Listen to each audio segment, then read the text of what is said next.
hand to a fiend. Rapping on the side, trapping was priority. But every now and then I go screw my little thing. Pull up in my MC, banging new jack swing. Alright, welcome to an outsider's view, installment 1. Just a local sport fanatic who, you know, follows everything from A to Z, and hopefully one day we'll be interviewing people, locals that have achieved something out of the ordinary, whether it's sports, music, business. You know, just see what it takes to get to the next level and be able to achieve something out of the ordinary. See what makes them tick and see what gives them their drive to get there. I know it's not for me, but it's interesting to see how people do it. Today, right, there's only really one thing on the agenda. The footy's about to start, finally. Fucking hell, it's been a while. But we're about there. Grab your mates, grab your bags, grab your cardos. Let's go. A lot of moves. A lot of players back from injury. A lot of teams that will rely on players not to get injured, and if they do, they can end up in a much different spot to what everyone predicts they'll end up. I have my ladder set out from 1 to 16. We also included a key player and an X-factor. I think key player, that player that, you know, needs to be performing week in, week out for your team to be there at the business end of the season. And an X-factor, a player that can break the game open, really. You already know those type of people. And you're going to hear them in my list. You watch them play, you get excited, you get on the edge of your seat. It's what makes you watch sport, really. People that transcend the sport, people that are off the cuff, instinctive, whatever code it is, whether it's league, NBA, football. You know, you get those players and you see them playing, you're like, fuck me, dad, can't look at them go. So I have them here, it's all jotted down. First spot, I have the Rabbits, finished in first. Team's just stacked. Picked up some new additions, J.O., Host, Mansour, didn't really need him, but try scoring machine, so just going to put more points on. A healthy Latrell, and I think that's all that was missing from last year. If Latrell was there, I reckon they got close to winning the premiership last year. And with him healthy, he is my key player. You saw it in that trial game. This was done before that even, but all his skill was on show. He'll be finding his way into the New South Wales team somewhere as well. Looks like he's really found his passion for the sport again and work ethic, and he's just so dangerous. It's second coming to GI literally now. Yeah, he's your key player. Yeah, X-factor's Cody Walker. Get through anything, score tries out of nothing, always backing up, always around the ball when something happens. So he would be my X-factor. Them two hand in hand are just going to be dominant, elusive, tear teams apart, and I see the Bunnies put on a lot of points this year. Storm, I have finished in second. Team's still ridiculously solid even with the losses of Tino and Smith. Harry Grant comes in, and you saw what he did for Queensland in Game 3 and what he did at the West Tigers last year. Looks like he's been playing in the league for 10 plus years, and yeah, he's going to fill in that role really good. I don't think they're going to miss him at all. Key players, Cam Munster, he turned it on in Origin. Goes quiet sometimes throughout the season, but I think now he is that cornerstone player of the team. No Cam Smith there anymore, and I think you're going to see a big season from Cam Munster. Maybe even a Dally M. It's a bit of an early call, but I know that team's going to win a lot of games, that team's going to score a lot of points, and Cam Munster, I think is in the best form he's been in, and see him just running amok. X-factor's Ryan Pappenhausen. Speed to burn, get to anything. new in the league again and already a top 5 fullback, so ever dangerous. Gonna be hard to stop again. Lose Vunivalu, which is a bit of a loss, but they always find good new wingers to come in out of nowhere, and I'm assuming they're going to do the same. Find someone from somewhere and they're just going to play the best they've ever played or break through. Third, I got the Roosters. It's finishing a bit high. I had them probably seen from 3rd to 5th, but I decided to put them 3rd. Be interesting to see how Luke Keary plays. It's hard to make or break, especially representatively. If he can't stand up for club, he's not going to get another shot in the halves, especially when there's so many people to choose from. But I think he can play good. Teddy, xfactor, scores from anything, can't be tackled, breaks tackles for fun. So just an out and out top 10 player, top 5, top 10 player. It makes a huge difference. They lost him in game 3 Origin and it really hurt him. I think Teddy's pretty safe there. The reason I have him 3rd is I do like some of their forwards. I think Angus Crichton's probably going to have the best season of his life. Hawke played like he was at the Bunnies. You got Lindsay Collins, which I didn't know he had what he had, but absolutely tore it to shreds in the Origin and going to be a massive X factor. They're welcoming back Victor Radley, which I think they really missed last year. Sam Fells as well. The outside backs are getting a little bit old, but Morris has played good every year, so I think that team might be a little bit underrated, but they could definitely show out in 3rd. Good coach as well in Trent Hodkinson. All top 3 teams have good coaches. 4th I have Canberra. That's a bit of a smoky, may even make the granny. Jason Bateman's a big loss.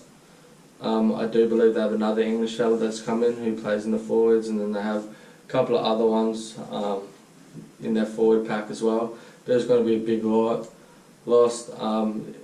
If Josh Hodgson stays healthy, he's going to be their key player. And if he's healthy, he's like another playmaker on the field, kicks out of dummy halves, read the games extremely well, top 3 hooker. I reckon the best hooker in the game. I think people are underrating his ability. Him on Canberra makes him just a whole nother level. I think George Williams, 2nd year in the league, is going to be even better again. Takes a little bit of time to adjust from English Super League to NRL. Had a good season last year. Things are going to be even better this year, especially playing with England counterparts if they don't get injured. I think them 2 are their key players. I don't think Whiting's going to win Dally M again. Is going to be solid, but I think those 2 English blokes are going to be really what determines a team. That with Josh Papali as well, that's best prop in the game.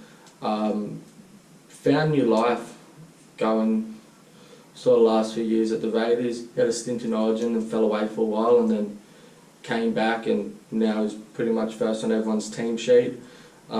Just a wrecking ball and just does it all. Experienced head now as well, and he's going to be super important. Those 3 are going to be the trio.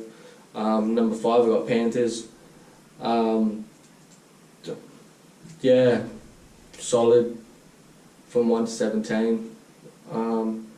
It's hard to get into the team.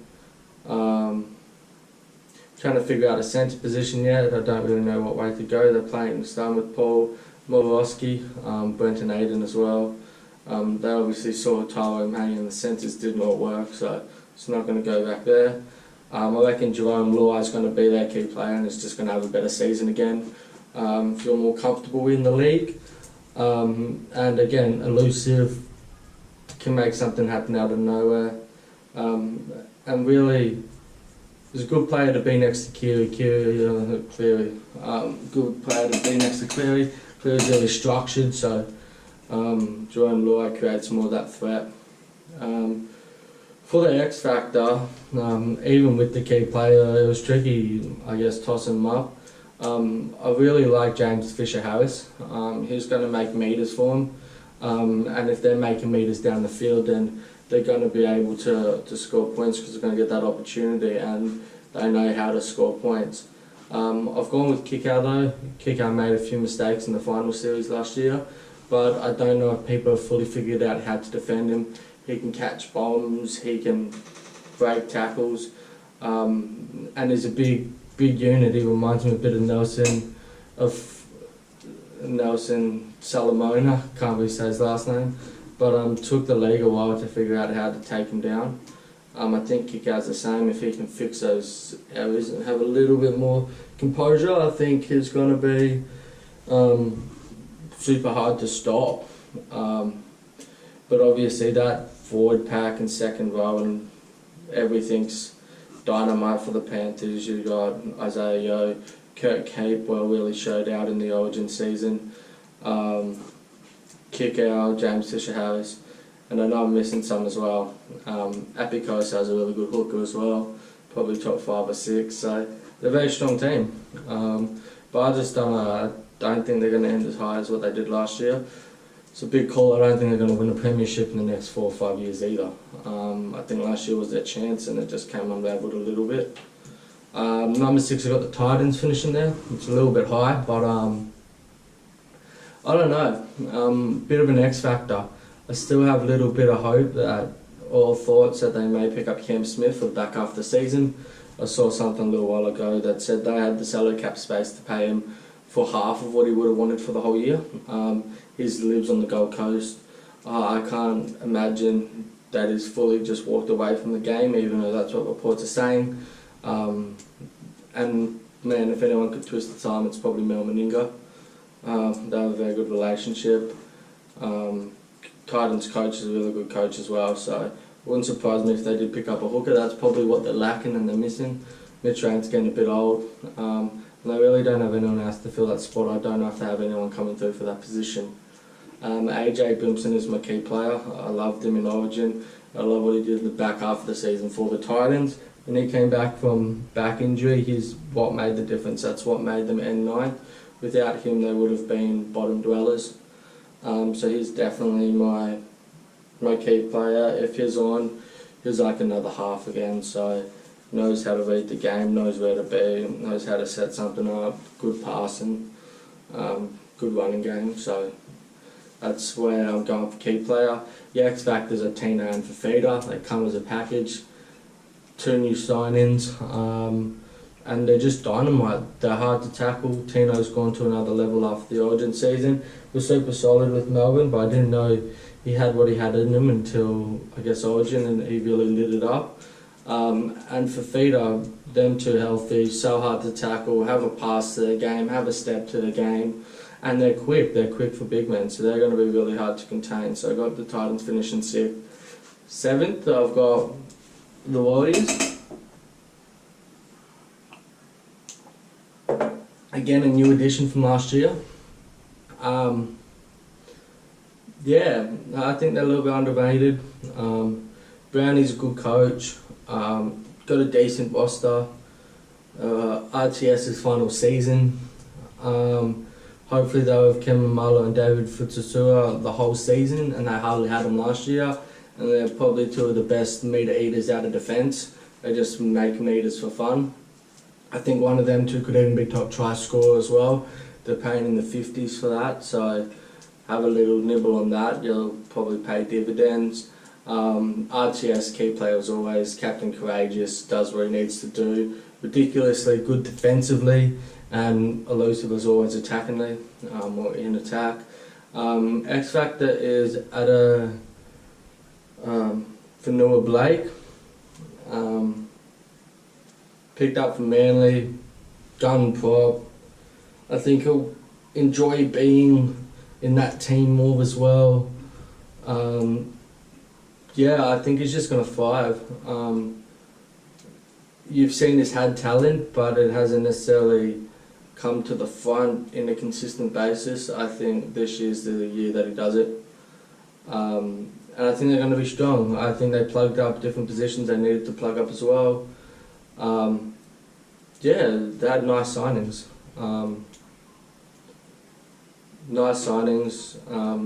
Ewan Aiken is a good pickup in centre. Yeah, I think they're going to be good. Let me just see who else they did pick up if I have it here.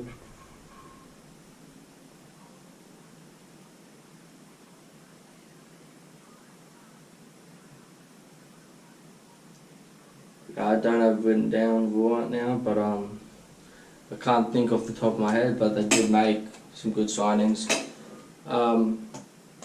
So yeah, I got them finishing 7th. 8th I got Power. I think all their ball forwards going to come from their forwards. I think they're going to be the key factors to them having successful years. The halves play alright but go missing at times. Obviously a high quality team, and I'd be surprised if they missed the 8. Regan Campbell-Gillard is my key player. Again, a bit like James Fisher-Harris, just makes meters, ever consistent. If he's on, paired with Junior Paulo, somewhat the best forward pack in the comp, and definitely hard to contain. My X factor is Ryan Matheson, second row, edge player, can score tries. From what I've seen in the past, has ball handling skills, so super dangerous. I think he's a player to watch out if he's on this season. I think he could score some tries for them for sure, and make him more dangerous. Number 9's a bit of a surprise. I got the Cowboys. I know they had a poor season last year, but injury has played a factor in that. Constant lineup changes. No one could get in a bit of a rhythm. A bit like the Tigers, it didn't stick and stay. And I think it hurt the Cowboys. Their key players are Morgan and Jason Tamalolo, I believe. Last time, I can remember Morgan being healthy for a season. They went on a crazy run and made the grand final. So Morgan can't be underrated. When he's fit and healthy, he is top 10 half, top 8 half. So Jason makes meters fun, no one can tackle him. That's ridiculous. They're going to be the 2 players, and I think they could make 9th, push 8th as well. V Holmes is an X factor. It looks like they're going to play him on the wing. He's going to score a lot of tries, but they're also going to bring him in a lot in attack as well, I reckon, and just have him second phase play or just off the hip of a forward or something, sniffing around for an offload or a short ball, and I think he could cause havoc. I think he's going to look more and more comfortable back in league this year. He just needs a season to get it right. I like Scott Drinkwater at fullback as well. I like him in the team. He showed a bit when he played some games for Melbourne, and he just looks like a high quality player. Forwards are aging a little bit, but I think on the back of a few players that they're going to have a good season. 10th I got the Tigers. It's my team. I don't like saying that they're going to miss the 8, but I'm also being pretty realistic when I'm doing this, and I can't have many higher. Gone a bit weird here with who I think the key player is going to be. I've gone Adam Dewey. Going to have a good season or going to have a shocking season. He's going to play in the halves all year long with Luke Brooks, and they both need to do something. I still sort of feel like centre may be his best position, but I know he has ball handling skills. I don't know what his attacking kicking game's like, but he is instinctive, and if Brooks steps up, he could have a really nice season off of Brook. I know he made some signings. James Roberts is a big signing. If he's healthy and if his head's in the right space, I'd love to see what he did when he was at Brisbane, because he can rip games apart, and I think that's going to be a really good pickup there. The X Factor I got Stain Lowy. We weren't meant to get him to 2022, but Panthers didn't go early. We swapped him for Paul, who's another centre, and we have plenty of centres in the lineup at the moment or in the squad. And we were lacking a fullback. We really didn't have a fullback, and I didn't know how or who we were going to put there, and that was going to be massive drama. But Dane Lowy looked good in the trial, elusive, people had big raps on him, going to be a good player. Yeah, it looks like we have some nice people coming through as well, or that we picked up that were under the radar. Picked up a youngish prop from Paak, can't say his name, so I'm not going to try it. Got Tui Simpkins, got Jake Simpkins, who's a hooker, which a bit of coverage for Little, and we may even bring him into the team at one point and have a bit of a rotation going between the two, which could be good. Our backline's starting to come together a little bit. Yeah, it'll be interesting to see if everyone actually puts the work in and works hard, and Madge sticks to a lineup and doesn't try to constantly chop and change. Then I think we can play good footy, and I think we can finish 10th. 11th, they got the Knights. They're a bit low. I just don't know what's going on there. I don't know. When things come out before the season and problems, I usually feel like the club's got to take a bit of time to get going, and I think they may as well. Pong is injured for a while as well. Without Ponga, I don't know where the attack necessarily comes from. I don't know how strong they're looking. They're playing a centre on wing. I don't know, the team just looks a little bit iffy. My key player is Kalen Ponga. The Knights finished the season really poorly, and he did as well. His form was really down. But we've seen glimpses in the first couple of seasons before that he can really turn out. So if he gets his defence right and gets his head in the right spot and plays well, he'll be their key player. My X factor is Tyson Frizzell. I'm a big Tyson Frizzell fan. Last year was a poor year, but it was for the Dragons as a whole. He can find some form. He's playing with some good big blokes. Clem's still got a bit in him. You got Lachlan Fitzgibbon. You got Daniel Saifidi. So you got some people there. It's just how it all turns out. Connor Watson is lock. I'm not entirely sure. The game is getting a lot faster though, so who knows? Maybe people are going to start going to smaller, more nimble locks just to sort of when the gaps open up in the middle of the field with the quick taps and stuff that they can counter on. I just don't know how it's going to go defensively. Number 12, we've got Manly.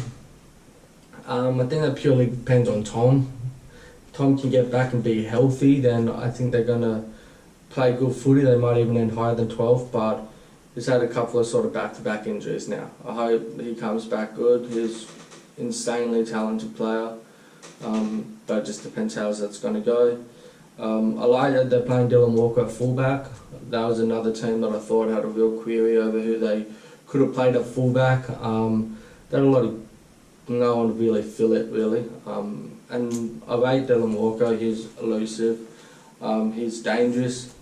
What he was at the Bunnies was skits at times. And his first season I saw at Manly, he was pretty good as well in the half. So I think people are writing him off, but I think Walker can actually have a good season, and it'll be interesting if he can plug that position at the back. I just think their team's not strong enough across the board, to be honest. So go and finish 12. Well, Bulldogs finishing 13th. Good first season under Trent Barrett, I believe. I think teams 8 to 13 are going to be quite close. Or 9 to 13 is going to be quite close. There's not going to be many wins or losses in there. I just think they may lose some close games. They might not have that experienced head, I guess, that they need in a key position. So I do think they probably lose a few, but I think there's positive signs for the future. The key player is Kyle Flanagan. I think, you play for a club like the Roosters or some other clubs out there, and like in different codes, say you're playing for Barcelona or Real Madrid, it's if you have a bad season, they let you go, and that's what happened. They lost faith in them, they lost trust in them. I think the team just got tired and underperformed as a whole, but you got to look at your halves, and Luke Keeley is the next sort of 8+ years from now players, so they're not letting them go. So Kyle Flanagan is, I guess, who was that go? I think the Bulldogs a good place for him. He can find some form, I think can play good. The X factors would be Luke Thompson. He is suspended for the first 5 rounds. So also Jack Hetherington. Obviously, they're both sort of enforcers. Both make dumb decisions at times, but if they can get those errors out of their game, they're hard runners, they're hard to tackle, they've got that aggression, just make sure it's placed right. I think they can make meters and make breaks and stuff for the Bulldogs, and I think they can be good options. Obviously the Bulldogs have picked up a lot of players in a lot of different positions, Nick Kotrick, Corey Allen, just to say a couple of others, but I think they're working towards a good thing. They get Matt Bowden in a couple of years as well, which could be that perfect partner in the halves for Kyle Flanagan or 14 off the bench. Yeah, I think the future's not looking bad for them. Sharks are finishing 14th, so it's a drop, but I don't know where to go with them. I feel like some of their forward pack is aging. I feel like they've lost direction. I feel like they're missing someone who really can take control of the team. As much as I didn't like Paul Gallen, he was a really good leader for him, and I feel like they're struggling now. They just need someone to really step up in that leadership and take control of the team, and someone who can perform as well week in, week out, because you got to lead from the front. I think that's one of the best ways to captain. That's how Tui does it. I got Sean Johnson as their key player. It was meant to be the X sort of signing that they needed a few years ago, and he's struggled with injuries, but I still think he's got a lot left in him, and I think he's a hard, elusive player to tackle and can make things happen, as we've seen in past years. So if he's healthy, I think he's their key player. The X Factor, I've gone someone a bit different. I've gone with Matt Moylan. I really liked him at the Panthers, but he's struggled ever since come to the Sharks, struggled with injuries. Apparently he's got a new running coach, but a lot of changes, so who knows. I think Matt Moylan, if he can get his head right, if he can get his fitness right, if he can get his body right, I think he could be an X Factor. I like Bailey, their hooker as well. I think he's pretty decent. The outside backs are alright, pretty solid as always. I don't know, I just think the comp's really strong. I think we're probably the best crop of fullbacks we've ever had when everyone is healthy. Good forwards, good props, the same thing. Just big boys that know how to find a hole and know how to step and got to pass their game. So I just think the quality of play this season's just one of the best I've seen in a long time. So that's why I'm finished from 14th. We got the Bulldogs 15th. I mean, not Bulldogs, got Broncos 15th. Yeah, I don't know. Kevin Walters is a good signing. Good coach. He should have been there, 3 or 4 years ago. He'd been groomed to be there and they never picked him. God knows why. Just silly. But fuck, it happens. Bad decision by the board. Key players, Katoni Staggs. When he's fit, he's going to miss like half the season. I still think he's going to be a key player. When he's fit, when he's healthy, dynamite. One of the best centres in the game. Be pushing for a centre spot. Same with Crichton from Panthers. They're both going to have good seasons, especially if Tony stays injury free after coming back from this, and they both could be in the centres for New South Wales. If everyone stays healthy, New South Wales is a crazy good team, but it's how they use it, and last year they just didn't use it right and injury hurt them a little bit. But Tony Staggs, lights out player, I reckon. X Factors are Tavita, Pengai Jr. and Payne Haas. If they refine form, like I was saying, they're big boys that are hard to stop, they're fast, they got to offload, they got to step, and just hard to stop close to the line. And I think there's a lot of players like that in the comp right now. And I think especially with these quick taps and everything, you're going to see players like that making busts because they're hard to pull down, and tight defence and less stoppages could really suit players like that. I just think outside of that, they're just lacking a little bit. They don't have anyone with that killer instinct. They don't have a leader in the team. I've been saying this for years. They don't have a half combination. They don't have a game manager. And teams without a game manager, I think, hurt them, especially when they get into a position that they can win the game or close enough to sort of put pressure to get back into the game. I just think they're lacking that completely. And I don't know who they're going to find in the halves to change that. But I don't think Milford and Croft or Dearden is the way to go. Yeah, I think on the back of an inconsistent halves pairing, it's going to be hard to ever get close to the 8. I am wrong, but this is just opinions, of course. 16, I got the Dragons. Lost Tyson Frizzell. Cam McInnes is injured for the season, and they're letting him go next year, which is shocking from back office. It's one of the worst things I've had in a long time. He's just, yeah, I got no words for them. I think they're in a bit of drama and they're struggling really badly. I don't know if I see them coming out of this. Yeah, I got them finishing 16th. It's going to be a tough season for the Dragons, and this is before the weekend or weekend before last that just went. Yeah, lacking direction, lacking a game manager in the halves, and just lost your best player, as well as Tyson Frizzell. So, age and Paak. No one lights out in your team. It's going to be tricky. My key player is Matt Duffy. I think if anyone can score points for them, it's going to be him. Him being dropped for like half the season last year was just poor as well. Yeah, Matt Duffy's my player. X-Factor's Jack Bird. I like what he was like at Sharks, and he's been injured for a while now and tried to run a Brizzy, but Jack Bird could be an X-Factor. Could be a change. So that's my 1 to 16. Rabbits, Storm, Roosters, Canberra, Panthers, Titans, Warriors, Power, Cowboys, Tigers, Knights, Manly, Bulldogs, Sharks, Broncos and Dragons. You get like $15 on Sportsbet for Rabbits and Storm to be a final Quinella, and I think that's what it's going to be. I think that's going to be the granny. I think this is Rabbits' best chance. This is Bennett's last year. Bennett versus Bellamy, just curtain raiser, get around it. Have a Larry weekend. I think that weekend's going to be there. The teams I think are going to be there.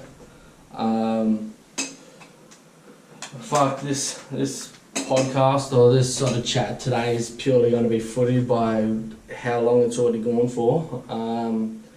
But I definitely like to touch on different sports, and that may be a future podcast. I'll quickly just spit some stuff out. NBA, massive follower of that. I'm a Philly fan. They're leading the East, but I don't think they're going to be there in the final. I think it's going to be Lakers versus Nets. Might not even be Lakers, but if AD gets hurt again and stuff like that, they might not make it. Brooklyn has some defensive woes, but they got 3 of the best scorers of now, and Durant, one of the best scorers of all time. Kyrie, James Harden, and then Joe Harris is lights out from 3, so they're going to be really hard to stop in the East. In the West, I think it's a bit up for grabs. I think the Clippers are going to struggle. They have a good regular season, but I don't know if Kawhi and Paul George together have what it takes. Utah's having a lights out season with Jingle and Joe, Slow Mo Joe, fucking old English teacher Aussie. I mean, he looks like it. But Utah's got a good balanced team. Denver is a good balanced team. I think they're probably going to be the 4 from there. Phoenix is really good. Chris Paul's playing really good basketball. MVP, I've got it down to 3 people at the moment. Jokic, crazy centre, but getting triple doubles and just ridiculous handles. pass the ball anywhere, vision, IQ is just out of this world. LeBron, I feel like he may win one more, and this may be the year they give it to him. Probably should have won more in the past, but hasn't, so wouldn't be surprised if he takes that out. And Steph Curry is lights out, had a 60-point game, had 2 50-plus point games, and really carrying that Golden State Warriors team, which really isn't that good outside of him. It's a pretty average lineup. They are sitting ninth, I think, so I think him winning MVP is going to depend on whether they make the top 8. But it wouldn't surprise me if he won MVP. He is bound to fire and just absolutely lights out at the moment. Ruffy's probably Joel Embiid, plays for Philly. Scores from anywhere. Walking double-double and not just a small double-double, like a 30 and 15 double-double. So it's they're probably the 4 players. But it's going to be exciting. The league's going to be exciting. Everton's my team in APL, Toffees. We're on the verge of playing for a top 4 spot. Lost to Chelsea the other day, which make it harder. If we beat them, we would have been top 4 at the moment. We're finished 5th, I think. So Europa's going to be good, but fuck, I'd love to play Champions League. It's been a while. Liverpool is struggling bad ever since Van Dijk went down. Just losing to everyone at the moment. Man City's on away with it. Man U looks solid, even though I'm not a big fan. And Leicester's coming third, so I hope Leicester's a keep in there. It's good these slightly smaller clubs actually challenging the traditional top 6. It'll be nice. Anyway, fucking running a bit over time, but the first edition's always going to take a bit of time. So I got my round 1 set up here. You may not be able to see it, but I'll give it a quick readout. Storm vs Rabbits, it's a game of the week without a doubt. I reckon grand final preview. Found a stat that Rabbits have never won in Melbourne, which is insane hoodoo for anyone. It's hard to fathom. They haven't won there since '96 or something real cool. But I have the Rabbits winning. 1-12. Harry Grant's injured. Dale Finucane's injured. I don't think that's really going to matter though. Brendan Smith's elusive out of hooker, just as long as all his passes hit the mark. But yeah, I think Rabbits 1-12, game 1 of the season. But fuck, could go either way. Flip a coin on that one. Knights versus Dogs, got the underdogs. I got the Dogs 1-12. I think Knights just going through a bit of identity crisis again. I think there's just a bit of pressure on them. I don't know if they're going to live up to it. Dogs 1-12. Eels versus Broncos, I got them 13 plus. Broncos are struggling. I don't think the Eels are going to have a great season, but I think they can put points on them game 1. Warriors versus Titans, I got the Warriors by 2 points. Again, flip of the coin, that's another game I didn't really want to touch. Could go either way. Cracking game, 2 very evenly balanced teams and 2 teams that will be pushing to crack into the 8 this year. I got Roosters beating Manly 1-12. That trial game against us, not a true sort of resemblance of what team they have. No Walker, no Cherry Evans, no Tom Trbojevic, no Jake Trbojevic. Bit all over the place. They're Kieran Thorne in the halves with Cherry Evans, so experienced heads. I think they'll keep it close against the Roosters. I got Panthers versus the Cows. Panthers 1-12. That could easily be a blowout. That could be a 13 plus game. But I don't know. I got a soft spot for the Cows. 1-12. Panthers look lights out across the team, but you never know. Cows could put it to them. I think Cows got some points in them. I just don't know how good their defence is. Raiders as Tigers. I've gone against my team there. But in these things, I'm going to try to be as honest with my thoughts as possible. No way I'm putting a bet on the Raiders ever in my life, not against my team, or am I ever betting against the Tigers. But I think the Raiders are probably going to win 1-12. It could be a blowout. We've struggled against them in the past few years. They put a lot of points on us. But under a Madge team, I remember the first year Madge had us defence as a focus and we nearly beat top clubs. So if we can get back to defence being a focus, I think we can keep close. Yeah, it'll be interesting to see. Then Dragons are Sharks. I've got Sharks winning 13 plus. I do have them both finishing pretty low on the ladder, but I think the Sharkies will give them a thumping. I just don't know with the Dragons. I don't know. Could be surprised. That's my round one results, winners, margins. That pretty much covers that. League got a big showing today, as it would. Season's coming up, fucking pumped as shit. As well as most of the people in Australia, really. Just fucking, let's get it, really. Been a long off-season waiting. I think Origin, after the season had finished, just made everyone sort of keener for the season to get back, and that's followed through. So it's going to be an exciting season. I can't wait for it. Big players doing big things. Yeah, fuck. Let's get it.